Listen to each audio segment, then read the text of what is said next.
Veneto Macchine, Food Technologies. Presentiamo la nostra friggitrice automatica per prodotti panati. L'impianto è capace di gestire prodotti diversi e di adattarsi alla produzione in modo automatico. In questo video visioniamo in dettaglio la frittura in continuo delle olive ascolane. Il ciclo produttivo viene avviato dall'operatore, ma è gestito in automatico dal software della friggitrice. L'operatore carica le olive ascolane sul nastro di alimentazione. Questo non è un semplice trasportatore, ma un sistema capace di raccogliere ed accumulare il pan grattato in eccesso, così da mantenere l'olio più pulito.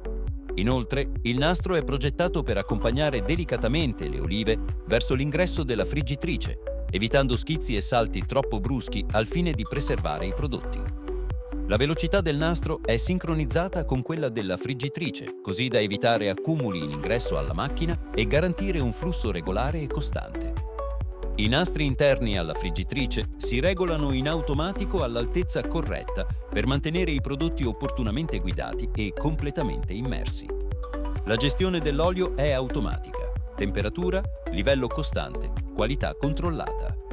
Il risultato è una frittura uniforme, ripetibile e continua, perfetta anche per grandi quantità. Le olive ascolane vengono scolate in automatico e messe a disposizione dell'operatore per i processi di controllo e confezionamento. Una temperatura al cuore di 83 gradi è considerata sicura secondo le norme HACCP necessarie per la sicurezza alimentare e indica una cottura completa, eliminando i rischi batterici.